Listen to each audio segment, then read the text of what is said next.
So I'm going to pick up the last couple of paragraphs in the last chapter so you understand context for this chapter. End of chapter 31.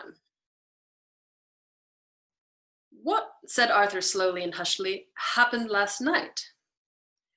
We ran out of wheat germs, said Wonko evenly. My wife, he added, has gone to get some more.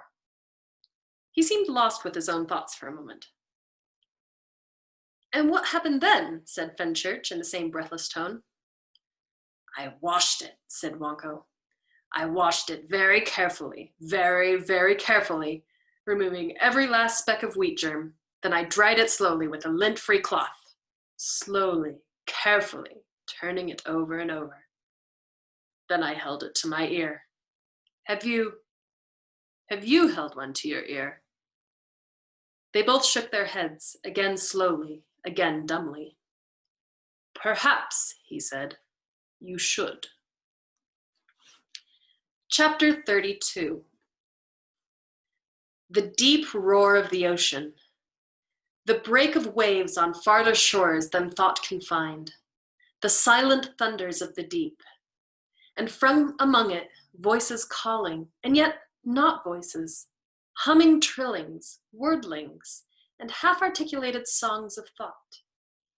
Greetings, waves of greetings, sliding back down into the articulate, words breaking together. A crash of sorrow on the shores of earth. Waves of joy on where? A world indescribably found, indescribably arrived at, indescribably wet. A song of water. A fugue of voices now, clamoring explanations of a disaster unavertible, a world to be destroyed, a surge of helplessness, a spasm of despair, a dying fall, again the break of words. And then the fling of hope, the finding of a shadow earth and the implications of enfolded time, submerged dimensions, the pull of parallels, the deep pull, the spin of will, the hurl and split of it, the fight. A new earth pulled into replacement, the dolphins gone. Then stunningly a single voice, quite clear. This bowl was brought to you by the campaign to save the humans. We bid you farewell. And then the sound of long, heavy, perfectly gray bodies rolling away into an unknown, fathomless deep, quietly giggling. Chapter 33. That night, they stayed outside the asylum and watched TV from inside it. This is what I wanted you to see, said Wonko the Sane when the news came around again. An old colleague of mine. He's over in your country running an investigation. Just watch. It was a press conference. I'm afraid I can't comment on the name Rain God at this present time, and we are calling him an example of a spontaneous paracausal meteorological phenomenon. Can you tell us what that means? I'm not altogether sure. Let's be straight here. If we find something we can't understand, we like to call it something you can't understand, or indeed pronounce.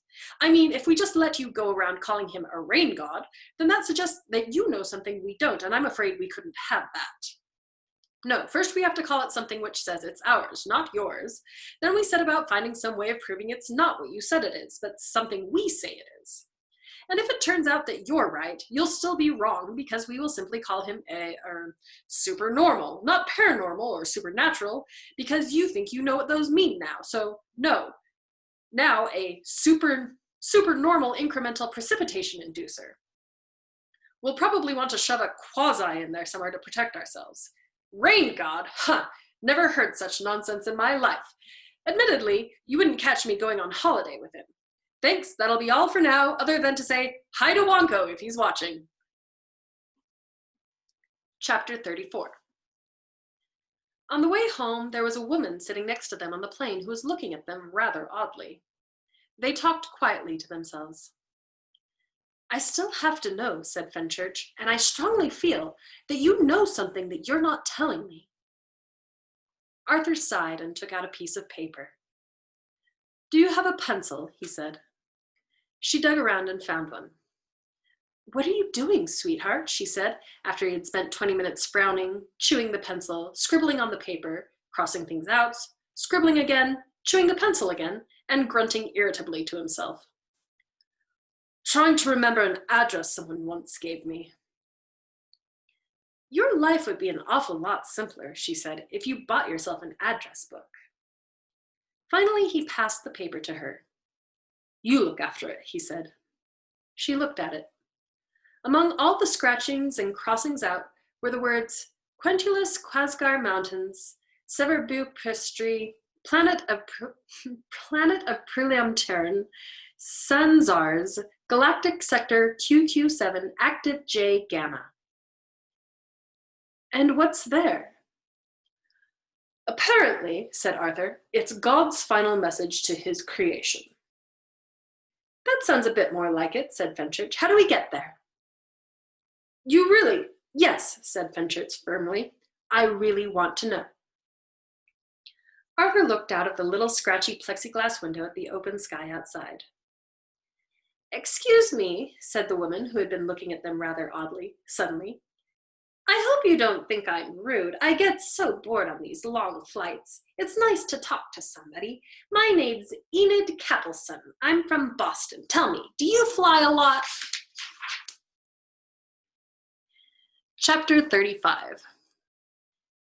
They went to Arthur's house in the West Country, shoved a couple of towels and stuff in a bag, and then sat down to do what every galactic hitchhiker ends up spending most of his time doing.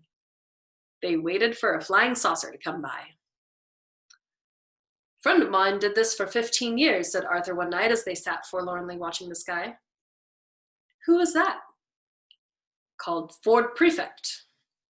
He caught himself doing something he had never really expected to do again. He wondered where Ford Prefect was. By an extraordinary coincidence, the following day, there were 2 reports in the paper, one concerning the most astonishing incident with a flying saucer, and the other about a series of unseemly riots in pubs. Ford Prefect turned up the day after that, looking hungover and complaining that Arthur never answered the phone. In fact, he looked extremely ill, not merely as if he'd been pulled through a hedge backward, but as if the hedge was being simultaneously pulled backward through a combine harvester. He staggered into Arthur's sitting room, waving aside all offers of support, which was an error, because the effort of waving caused him to lose his balance altogether, and Arthur eventually had to drag him to the sofa. Thank you, said Ford. Thank you very much. Have you? He said, and fell asleep for 3 hours. The faintest idea, he continued suddenly when he revived, how hard it is to tap into the British phone system from the Pleiades. I can see that you haven't, so I'll tell you, he said, over the very large mug of black coffee that you are about to make me. He followed Arthur wobbly into the kitchen. Stupid operators keep asking where you're calling from, and you try and tell them Letchworth, and they say, you couldn't be if you're coming in on that circuit. What are you doing? Making you some black coffee. Oh. Ford seemed oddly disappointed. He looked about the place forlornly. What's this? He said. Rice Krispies. And this? Paprika. I see, said Ford solemnly, and put the 2 items back down, on top of the other. But that didn't seem to balance properly, so he put the other on top of the one, and that seemed to work. A little space lagged, he said. What was I saying? About not phoning from Letchworth. I wasn't. I explained this to the lady. Butter Letchworth, I said. If that's your attitude, I am in fact calling from a sales scout ship of the Sirius Cybernetics Corporation, currently on the sub-light speed leg of a journey between the stars known to your world, though not necessarily to you, dear lady. I said, dear lady, explained Ford Prefect, because I didn't want her to be offended by my implication that she was an ignorant cretin. Tactful, said Arthur Dent. Exactly, said Ford, tactful. He frowned. Space lag, he said, is very bad for subclauses. You'll have to assist me again, he continued, by reminding me what I was talking about. Between the stars, said Arthur, known to your world, though not necessarily to you, dear lady, as Pleiades Epsilon and Pleiades Zeta, concluded Ford triumphantly. This conversation lark is quite a gas, isn't it? Have some coffee. Thank you, no. And the reason, I said, why I'm bothering you with it, rather than just dialing direct as I could, because we have some pretty sophisticated telecommunications equipment out here in the Pleiades, I can tell you, is that the penny-pinching son of a star beast piloting the son of a star beast ship insists that I call collect. Can you believe that? And could she? I don't know. She had hung up, said Ford, by this time. So, what do you suppose, he asked fiercely, I did next? I've no idea, Ford, said Arthur. Pity, said Ford. I was hoping you could remind me.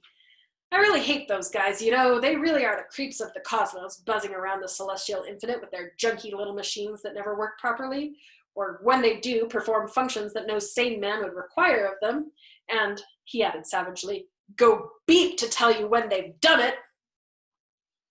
This was perfectly true, and a very respectable view widely held by the right-thinking people, who are largely recognizable as being right-thinking people by the mere fact that they hold this view. The Hitchhiker's Guide to the Galaxy, in a moment of reasoned lucidity, which is almost unique among its current tally of 5,973,509 pages, says of the Sirius Cybernetics Corporation products that it is very easy to be blinded to the essential uselessness of them by the sense of achievement you get from getting them to work at all.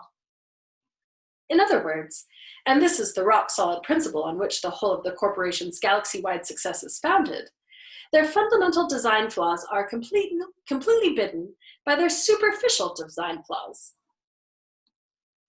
And this guy, ranted Ford, was on a drive to sell more of them. His 5-year mission to seek out and explore strange new worlds and sell advanced music substitute systems to their restaurants, elevators, and wine bars. Or if they didn't have restaurants, elevators, and wine bars yet, to artificially accelerate their civilization growth until they bloody well did have. Where's that coffee? I threw it away. Make some more. I have now remembered what I did next. I saved civilization as we know it. I knew it was something like that. He stumbled determinedly back into the sitting room, where he seemed to carry on talking to himself, tripping over the furniture and making beep-beep noises. A couple of minutes later, wearing his very placid face, Arthur followed him. Ford looked stunned. Where have you been? He demanded. Making some coffee, said Arthur, still wearing his very placid face. He had long ago realized that the only way of being in Ford's company successfully was to keep a large stock of very placid faces and wear them at all times. You missed the best bit, raged Ford. You missed the bit where I jumped the guy. Now, he said, I shall have to jump him all over again. He hurled himself recklessly at a chair and broke it. It was better, he said sullenly, last time, and waved vaguely in the direction of another broken chair, which he had already got trussed up on the dining room table. I see, said Arthur, casting a placid eye over the trussed-up wreckage. And, what are all the ice cubes for? What? Screamed Ford. What? You missed that bit too? That's the suspended animation facility. I put the guy in suspended animation facility. Well, I had to, didn't I? So it would seem, said Arthur in his placid voice. Don't touch that, yelled Ford. Arthur, who was about to replace the phone, which was for some mysterious reason lying on the table off the hook, paused placidly. Okay, said Ford, calming down. Listen to it. Arthur put the phone to his ear. It's speaking clock, he said. Beep, beep, beep, said Ford. Beep, beep, beep. I see, said Arthur, with every ounce of placidness he could muster. Beep, beep, beep, said Ford, is exactly what is being heard all over that guy's ship while he sleeps in the ice, going slowly round a little-known moon of Sassafras Magna, the London speaking clock. I see, said Arthur again, and decided that now was the time to ask the big one. Why, he asked acidly.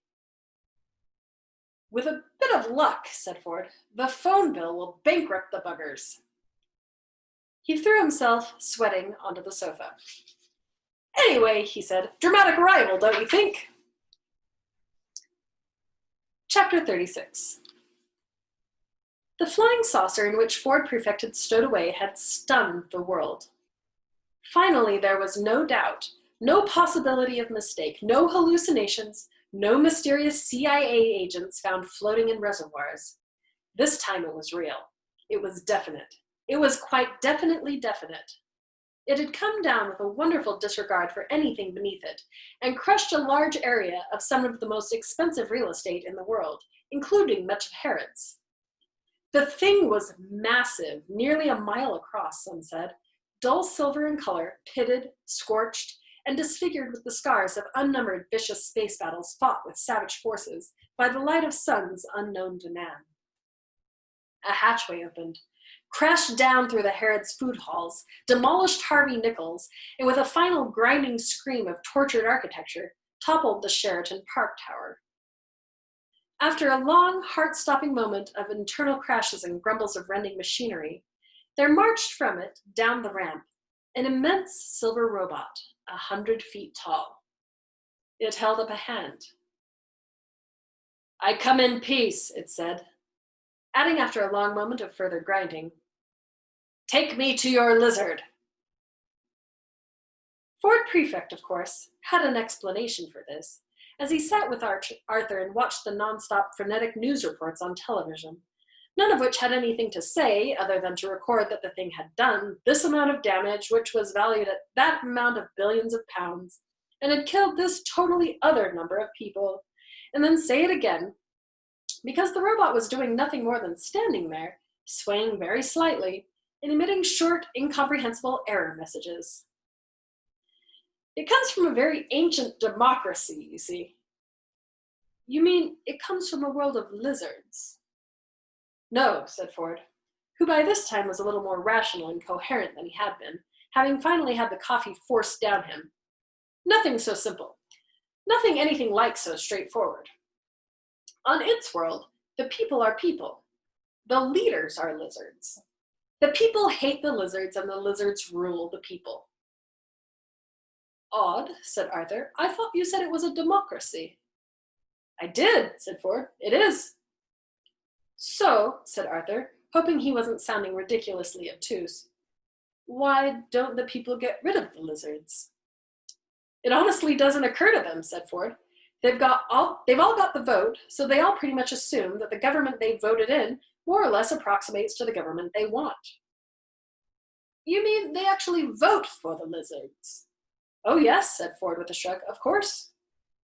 But, said Arthur, going for the big one again, why? Because if they didn't vote for a lizard, said Ford, the wrong lizard might get in. Got any gin? What?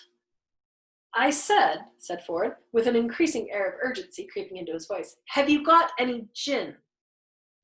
Look, tell me about the lizards. Ford shrugged again. Some people say that the lizards are the best thing that ever happened to them, he said. They're completely wrong, of course, completely and utterly wrong, but someone's got to say it. But that's terrible, said Arthur. Listen, Bud, said Ford, if I had $1 for every time I heard one bit of the universe look at another bit of the universe and say, that's terrible, I wouldn't be sitting here like a lemon looking for a gin. But I haven't, and I am. Anyway, what are you looking so placid and moon-eyed for? Are you in love? Arthur said yes, he was, and said it placidly. With someone who knows where the gin bottle is? Do I get a meter? He did, because Fenchurch came in at that moment with a pile of newspapers she'd been into the village to buy. She stopped in astonishment at the wreckage on the table and the wreckage from Beetlejuice on the sofa. Where's the gin? Said Ford to Fenchurch, and to Arthur. What happened to Trillian, by the way? This is Fenchurch, said Arthur awkwardly. There was nothing with Trillian. You must have seen her last. Oh yeah, said Ford. She went off with Zaphod somewhere. They had some kids or something. At least, he added, I think that's what they were. They've calmed down a lot, you know. Really, said Arthur, clustering hurriedly round Fenchurch to relieve her of the shopping. Yeah, said Ford. At least one of his heads is now saner than an emu on acid. Arthur, who is this? Said Fenchurch. Ford Prefect, said Arthur. I may have mentioned him in passing.